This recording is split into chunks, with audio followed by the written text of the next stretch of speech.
Have you ever wondered how much wind will it actually take to move or flip over your storage shed in a storm? Well, that's exactly what we're going to test out with this airboat and the big block V8 today to see what do you need to do to avoid disaster in the next storm. Letting it warm up a little bit. We do have a weather station right in front of the shed. That's going to give us our approximation of wind speed. It's a little delayed, but it's a pretty good estimate to see when are we having failure of each of these sheds. We'll start ramping up, and remember, this is not anchored down. This is what majority of homeowners, at least the way they voted, would have their sheds. And there's no floor in a metal shed, so things like this, complete failure at about 55 to 60 miles per hour can be seen. Your end result is this. Your shed is completely beat up. Now, hopefully I can resurrect this thing so we can do an anchored test, but I'm going to need to get it back on that pad. So the doors are completely ripped off and it's all bent up. But we'll take the Kubota with some forks and kind of bring it over to the pad, scooch it back into place, try to straighten things out. Well, with a rotary hammer drill, I'm just going to drill through the frame on the base. Remember, there's no floor here. It's just that frame along the base of this metal shed. And then I'll use my favorite anchors, which are Titan HDs from Simpson Strong Tie. So we'll just drive that home, and now we have a secure connection. Even though the rail's all bent up, we have a nice secure connection on that concrete anchor. Now what I'm going to do is put 2 on each side. This is what I would recommend. Concrete foundation is the best. A concrete pad is the best foundation or floor for your metal or plastic shed. So this thing's seen better days, but it's going to be good to go for this next round of testing. Doors are a little rough, but we can close those and start up round 2. And this is with it anchored down. So we would expect to see a lot better results.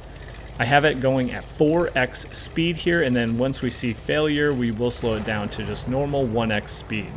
So ramping things up, we can see already it's doing a lot better, although it's starting to move around a little bit. Even that plastic shed's shifting off. We're past 75, 85, still going, and complete failure at around 91 to 95 miles per hour.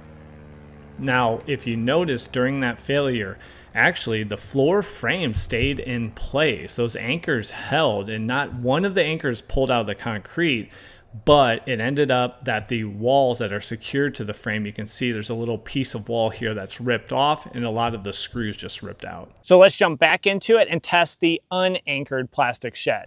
And then let me know down in the comments which one, metal or plastic, will hold up to a higher wind speed. Again, we're going to use our weather station. We switched it over to the plastic side, and we'll let the V8 warm up a bit and then start to ramp up the RPMs. We're here at about 30 miles per hour, and very quickly we see very similar failure modes, about 55, 60 miles per hour. That plastic shed was going over. So I actually stopped it so I could scooch it back into place because we know we're going to have anchors.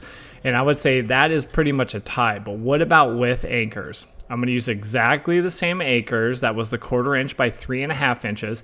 And these 2 floor sections here actually have spots for anchors so you can secure them. But I'm a little concerned because the walls are plastic and the floor is plastic, and they just kind of slide into a friction fit. There's no fasteners holding those together. So will that help, and how much will it help? So with the anchors in place, we'll rev things back up again and start to put quite a bit more wind load against it. And we see a complete failure there at about the maximum. Remember, it's a little delayed. 80 miles per hour is the maximum that I saw on the weather station. So I'll give it 80, but see the floor? It's still in place. So let's look at the damage, and as expected, I was concerned that the walls would just rip out of those slots. So the panels actually all stayed in place, but now we have our shed all the way down here. Let's see if there's any permanent damage. So that is the structure and brackets. So those screws ripped out. Those holes are probably, you're either going to have to use bolts now or bigger screws. That bracket, that's the main structural bracket, that is failed. So yeah, this one is not going to be just put back together. Now it looked like most of the panels, you could just take the little plastic screws out. They might be a little warped.